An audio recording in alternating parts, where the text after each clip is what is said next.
Hi, today I'm talking about the silent movie star Barbara La Marr, who died in 1926 at the age of 29.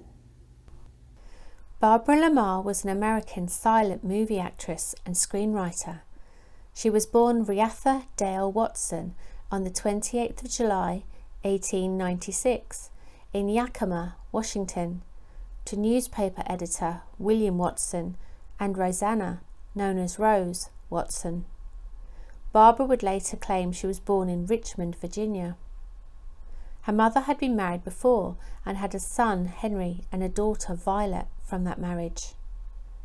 William and Rose had a son, William Watson Jr., in 1886, and then Barbara 10 years later. Her brother William found work as a vaudeville comedian with the stage name of Billy DeVore. As a child, Barbara was a dancer in vaudeville shows and performed in a stage production of Uncle Tom's Cabin in 1904. The family lived in Washington and Oregon. They eventually moved to Los Angeles, California. There's a crazy story which happened when Barbara was 16 years old. Barbara's half-sister Violet and Violet's married lover, Clark Boxley, took her to Santa Barbara on a 3-day car trip. Barbara felt that she had been kidnapped. They let her return to Los Angeles when they realised there were warrants out for their arrests. This tale was reported in the newspapers and Barbara testified against her sister. However, the case was dropped. Violet said she was helping her get away from her parents. Did Barbara purposely say she had been held against her will to make a newsworthy story to get attention? She moved with her parents to El Centro, which has a desert climate. It didn't appeal to Barbara, and so she ran back to Los Angeles. She told a story to her friends, saying she had married an Arizonian rancher called Jack Lytle, but 3 months after the marriage he died from pneumonia. This has been disputed, as there isn't evidence that this marriage took place. Could Barbara have made up the story to make herself seem more mature or interesting?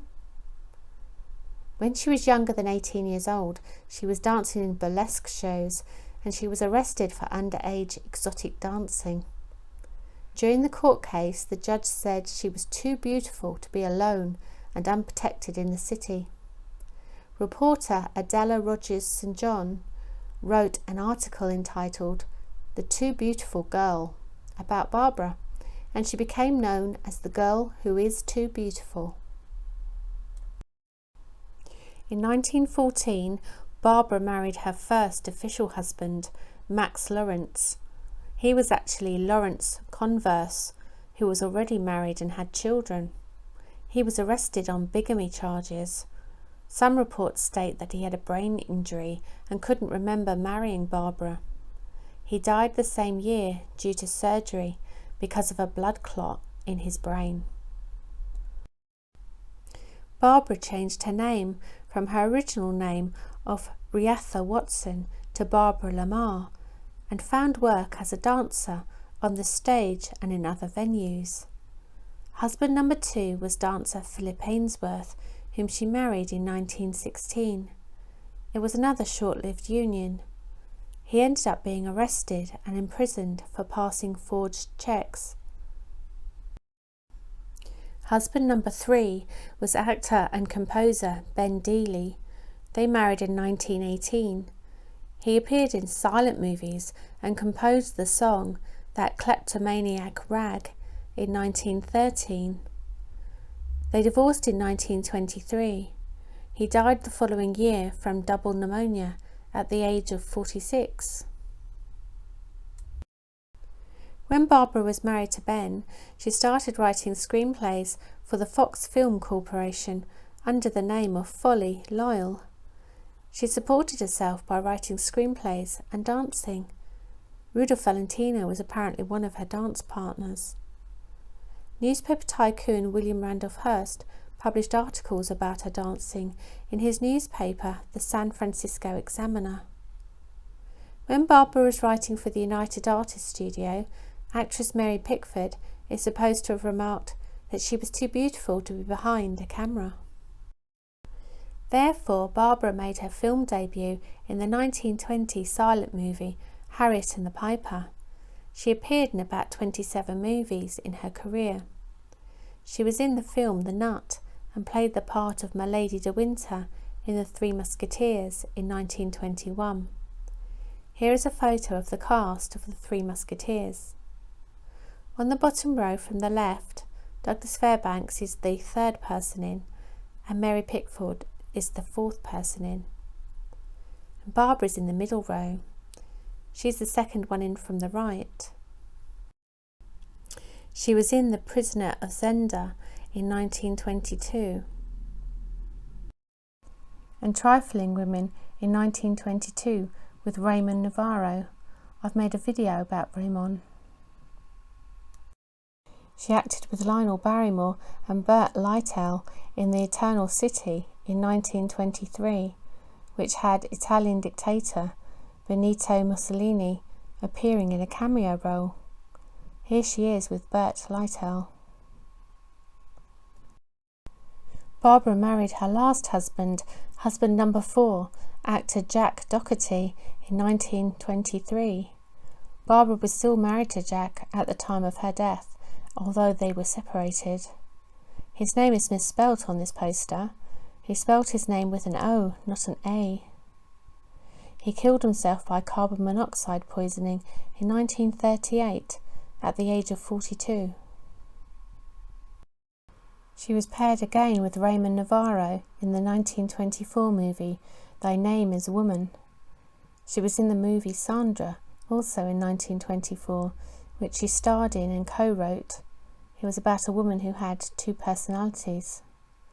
Here is Barbara in the movie The White Moth with Conway Turle and Charles D. Rochefort. Her last film was the 1926 silent movie The Girl from Montmartre. Here she is in the film. During the filming of this movie, Barbara collapsed and went into a coma. The film was completed by using a stand-in for long shots. There are articles written about Barbara saying she was addicted to morphine and other drugs. However, biographer Sherri Snyder, who wrote Barbara La Marr, the Girl Who Was Too Beautiful for Hollywood, researched this and couldn't find any evidence that she took drugs. She's classed as an alcoholic, so alcohol was definitely a vice. She was also under pressure to remain thin and would go on crash diets. Charles Stumpf wrote in his book ZaSu The Life and Career that there was a rumour that Barbara swallowed a tapeworm head in a pill to help her lose weight. Here she is with her father visiting the set of The Girl from Montmartre. In an interview, Barbara said she only slept for 2 hours a day because she had better things to do. She loved late-night partying. Barbara died from tuberculosis and nephritis, which is inflammation of the kidneys, at her home at 1234 Boston Avenue, Altadena, California, at the age of 29 on the 30th of January 1926. Her lifestyle had weakened her body, and so the tuberculosis was able to get a grip on her. It was difficult to survive tuberculosis in the 1920s, as there was no effective medication. Film director Paul Bern was with her when she died. Paul was in love with Barbara, but she didn't feel the same about him. He would go on to marry Jean Harlow in 1932. I've made a video on Paul and his mysterious death. An estimated 40,000 mourners attended her funeral.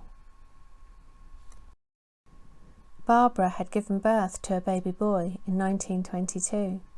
She named him Marvin Carville La Marr. She pretended she had adopted him, as she was between marriages, and so there wouldn't be a scandal. Actress ZaSu was a close friend of Barbara's. Barbara asked ZaSu to look after her 3-year-old son if she died. ZaSu and her husband, Tom Gallery, adopted him. He was renamed Donald Gallery.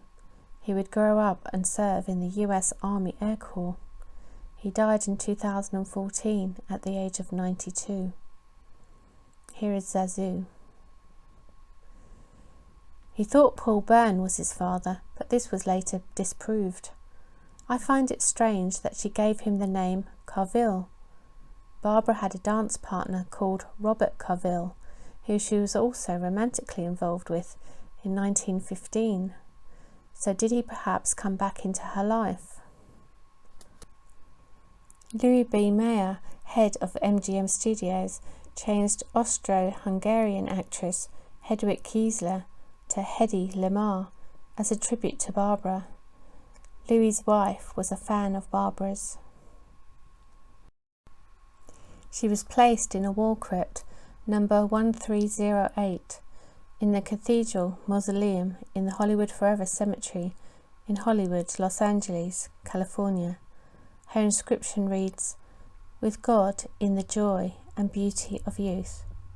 She is close to Rudolph Valentino, her old dancing partner, who died less than 7 months later, in August 1926. That was awful about a little boy, wasn't it? But he got adopted. If you like this video, please like, share, subscribe, press the notification bell, and I'll see you in the next one. Bye!